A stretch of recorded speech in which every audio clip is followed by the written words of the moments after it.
자, 그리스는 서구 미술의 기원이라고 불리는데요. 이 서구 미술의 기원이라는 얘기는 서구인들이 그리스는 자신들의 기원이다 이렇게 주장한다는 것이죠. 그런데 사실 정확히 말하자면 서구 문명의 기원은 메소포타미아 문명이 아닐까 싶어요. 그런데 메소포타미아 문명, 특히 수메르인에 의한 문명은 기독교적인 생각과 수메르인들의 내용이 좀 일치하는 부분이 있어서 기독교적인 입장에서는 수메르인의 서사시라든지 그 전설을 믿지 않는 것이죠.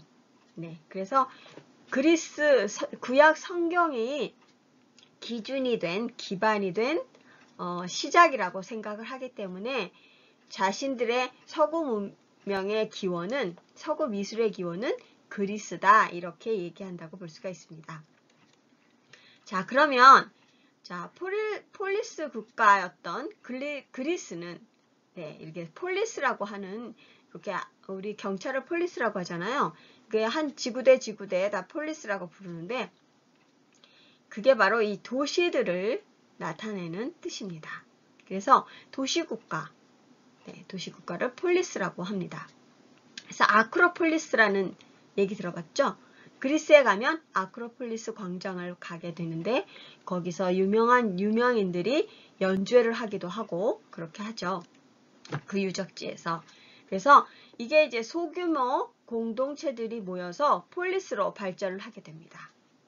그래서 각각의 폴리스는 독립적이고 하지만 공통의 언어와 종교는 썼습니다. 그리스 로마 신화는 공통적인 것, 언어도 공통적인 것, 하지만 정치나 행정은 관여하지 않는다. 경제도 관여하지 않는다. 이런 개념으로 시작했다는 것을 말합니다. 교육을 통해서 이집트 근동의 민족 문화에 접하게 됩니다.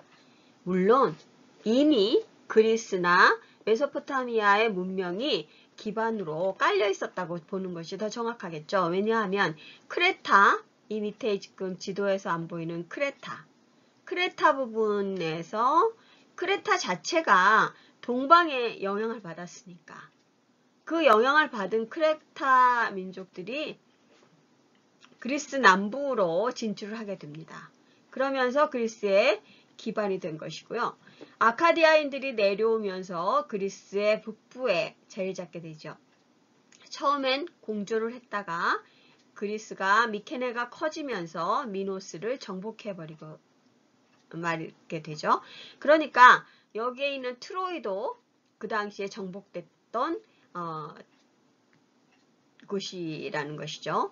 그래서 여기서 보면 교육을 통해서 이집트 근동의 민족 문화에 접했지만 이미 저변에는 그 영향을 받으면서 그걸 기반으로 해서 더 키워진 문명이라고 볼 수가 있다는 것이죠. 축제, 연극 등 예술과 종교가 발달이 됐고요. 그 다음에 범그리스도 축제, 그리스적 축제가 바로 올림픽, 그 중에 하나가 올림픽이죠. 그래서 모여서 축제를 같이 했는데 그때 운동도 하고, 시도 읽고, 뮤지컬 같은 음악도, 그다음 서사시 낭독이라든지 그런 이제 전설 내용들을 또 이야기하기도 하고, 광장에서는 누구나 다 얘기할 수 있었던 시절이 바로 이 폴리스 국가의 특징이라고 볼 수가 있죠. 그래서 미술, 정치, 시, 연극이 발달됐고요. 그 다음에 철학, 법학, 논리학, 역사, 수학이 굉장히 활발하게 발전이 됐습니다. 그래서 광장정치라고 해서 광장에는 이렇게 단이 하나씩 있는데 그 단은 누구나 올라가서 얘기할 수 있습니다. 꼭 뭐 철학자가 아니어도 농사를 짓던 사람도 자기가 할 얘기가 있어 그러면 광장에 가서 단 위에서 이야기를 했다는 것이죠. 그만큼 자유로운 자유민주주의 국가의 기본이었다 이렇게 볼 수가 있고요. 그런데 단 문제는 노예제에 기초한 문명이었다. 그런 한계가 있는 것이죠. 노예제라는 건 인간은 다 평등하다는 민주주의의 정신에는 입각하지 않죠. 노예가 어디 있어요? 인간은 다 같은 인간인데. 그래서 여기서는 다 똑같은 것 같지만 노예를 빼고 이렇게 얘기할 수 있다는 것이죠. 그 다음에 이제 페르시아 전쟁, 페르폰네소스 전쟁을 겪으면서 이게 44년간, 이게 27년간 지속이 되면서 그리스 패망의 원인이 됩니다. 그래서 그리스 패망은 그리스 이후에 어디가 등장을 하죠? 자, 그리스까지는 그러니까 청동기에 해당한다고 볼 수가 있습니다. 그래서 로마의 철기 문화에 패망된다. 이렇게 볼 수가 있는 것이죠. 자, 그러면 그리스 예술의 시대적 양식을 구분해 보겠습니다. 자, 여기서 보면 그리스를 이렇게 쭉 세로로 세워놨어요. 이게 이제 300, 200, 100, 0 이렇게 이제 0까지는 안 갔습니다. 왜냐하면 BC니까 기원전. 그래서 기원 후가 되려면 로마 시대래야지 기원 AD가 됩니다. 왜냐하면 before Christ니까 그리스도가 태어나기 전을 기원전이라고 합니다. 그래서 BC. 그래서 900, 800 이렇게 이제 AD는 숫자가 많을수록 최근이지만 BC는 숫자가 많을수록 오래된 거라고 생각하면 됩니다. 그래서 여기 BC 9세기에서 8세기 요때가 요때가 바로 기하학적인 미술 시대입니다. 여기 도표에 보이죠? 기하학적 미술. 자, 이렇게 하고 그다음에 요 다음이 BC 7세기 중엽 여기죠. 그래서 BC 600 몇 년경부터 480년 여기 480년까지를 알카이 시대라고 합니다. 이 알카이 시대가 끝나게 된 건 이제 페르시아 전쟁 때문입니다. 그래서 이 페르시아 전쟁 때문에 혼란이었기 때문에 미술이라는 게 발전을 할 수가 없어요. 사회가 안정이 되고 여유로운 생활이 있어야 미술, 음악 이런 예술 계통이 자리를 잡게 되는 것이죠. 그래서 페르시아 전쟁 중에 잠시 주춤하게 됩니다. 그리고 페르시아 전쟁을 이제 조금 겪은 후부터 고전주의 미술이 발전이 됩니다. 그래서 이때가 가장 그리스 미술과 건축의 전성기라고 불립니다. 그래서 이때는 이상적인 인간상의 모범을 표현하려고 합니다. 가장 인간다운 표현, 다 가장 모범적인 인간. 그러니까 그 당시에 그리스인들의 평균 키라든지 이목구비라든지 이런 것들이 그게 이제 기본이 되는 그런 시대라고 볼 수가 있습니다. 그 다음에 이제 헬레니즘 시대가 되는데요. 이때는 이제 뭐 페르시아 전쟁 뭐 또 직후에 또 페르폰네소스 전쟁을 겪게 됐기 때문에 그 후에 이제 헬레니즘 미술이 오게 되는데 헬레니즘 미술부터는 이제 전쟁을 통해서 더 많은 이 소아시아 쪽이나 이집트 등에서 그리스 식민지에서 많이 이제 그런 양식들이 올라오게 됩니다. 그래서 헬레니즘은 사실 로마에 더 가깝다고 볼 수 있습니다. 그러니까 패망은 이때 했지만 이때 망했지만 이때 이제 그리스가 망했지만 헬레니즘 시대의 중반부터는 로마가 옆에서 잘하고 있었습니다. 그러니까 옆집에 아주 똑똑한 애가 잘하고 있었던 거죠. 그래서 그리스는 그걸 모르고 전쟁하면서 그냥 지내고 있었던 것이죠. 그래서 결국은 로마에게 망하게 되면서 로마는 그대로 그리스를 모방하게 되는데 그래서 정치적으로는 로마에게 정복당했지만 사실 로마는 그리스의 문화에 예술에 점령당했다. 이런 표현들을 하는 것이죠. 그래서 여기 보면 헬레니즘 시대는 굉장히 그 넓은 지역에 식민지 지역에 양식들이 오면서 다채로워졌다. 이래서 고전주의 양식보다 극적인 요소, 연극적인 요소가 많이 시작되었다. 이렇게 볼 수 있습니다. 자, 그러면 그리스 예술의 서구 문명의 기원에서의 그리스 예술을 분석해 보도록 하겠습니다. 자, 기하학적인 미술은 9세기부터 8세기라고 했죠. 자, BC 8세기에 도기화를 통해서 볼 수 있습니다.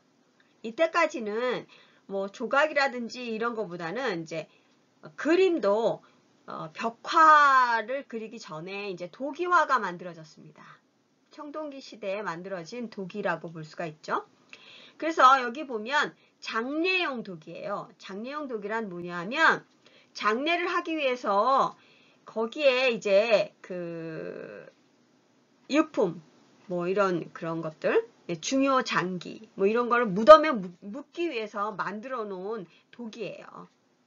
그러니까 그 안에 이제 사람들을 그냥 넣으면 바로 이제 그 영혼이 되살아날 수 없고 또 이제 신의 뭐 그 하데스가 있는 곳으로 가야 되는데 네, 그래서 그걸 분리를 했어요. 미라는 만들지 않았지만 일단은 육체와 이 안에 이제 장기들을 정리를 했어요.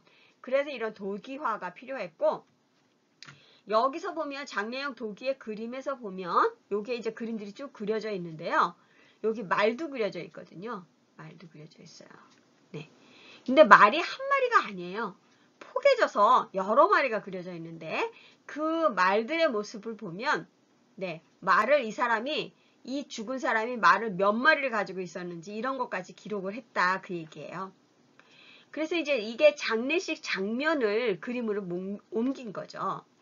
여기 보면 이제 그리스인의 초기 그리스인들의 예술적 표현의 한계를 볼 수가 있는데요.